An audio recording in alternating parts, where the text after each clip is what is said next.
மது போதை இந்த பழக்கத்திலிருந்து முற்றிலுமாக என்ன செய்யணும், விலகி இருக்க வேண்டும். இந்த கட்சியில் இருக்கக்கூடியவர்கள் இந்த பழக்கத்துக்கு ஆளாகவே கூட, தொட்டு பார்த்திடக்கூடாது, அதை விலகி இருக்க வேண்டும் அப்படி எழுதி வச்சிருக்காரு. ஆனால் இவர் சொல்றாரு, இவர் அப்படி இருக்கிற யாராவது சொல்லுவாங்களா? இந்த விலகி போனவரோட இருந்த ஆட்கள்லாம் என்ன சொன்னாங்க இவரை பத்தி? இவர் பேசுறாரு, இவர் எந்த லெவல்ல பேசுறாரு? எல்லாரும் சக்கரை தண்ணியில தான் சேனை தொட்டு வைப்பாங்க. எனக்கு என் தாத்தை வந்து சாராய தண்ணியில தொட்டு வச்சுட்டான். ஒத்த பண கல்லா போட்ட போடுதான் இந்த போடு போடுறேன் பாத்துக்கங்க. நான் கல்லூரிக்கு படிக்க போகும்போது கல் குடிச்சு தான் போவோம். என்ன இதுதான்? ஹலோ ப்ளீஸ், இதுதான் ப்ளீஸ் அண்டர்ஸ்டாண்ட். இதுதான் திஸ் இஸ் தமிழ் நேசன். இவ்வளவுதான். இதான் திஸ் இஸ் தமிழ் நேசனிசம். வேற ஒண்ணும் கிடையாது. போட்டு குழப்பிக்காத. இப்ப என்னிடத்துல ஒன்னு செய்தி இல்ல. உங்களுக்கு ஏதாவது செய்தி தேவைப்படுது கேட்கணும்னா கேளுங்க, நான் பதில் சொல்றேன். நன்றி, வணக்கம். எடுத்ததெல்லாம் போடுங்க. சட்டப்பேரவையே ஒழுங்கா இயங்குதாங்கிறது சொல்றது. அப்ப வந்து இவர் பேசுறது என்ன தெரியுது, பாக்குற எல்லாருக்குமே தெரிகிறது என்ன மாதிரி பேசுறாருங்கிறது விளக்குகிறது.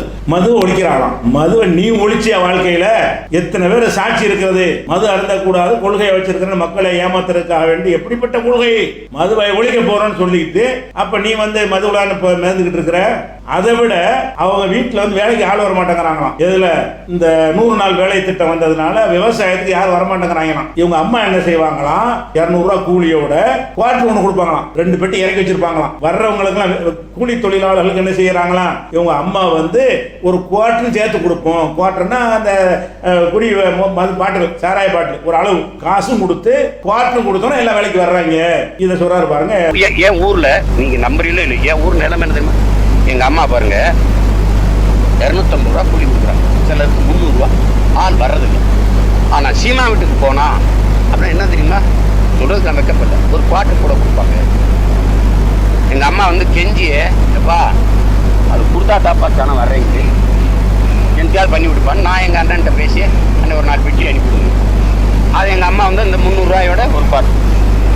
மற்ற வீட்டுக்கு போகாமல் என் வீட்டுக்கு வர்றது காரணம் தான். மது ஒழிக்கணும்னு சொல்ற, பெட்டி பெட்டியா இறக்கி வச்சுட்டு கொடுக்கறது ஒரு தப்பு.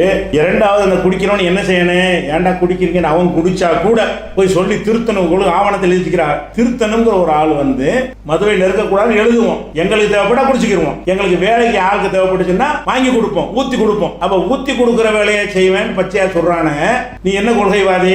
இது ஒருத்தன் இதை கொள்கையா வச்சுக்கிறவன் யாராவது சொல்லுவானா?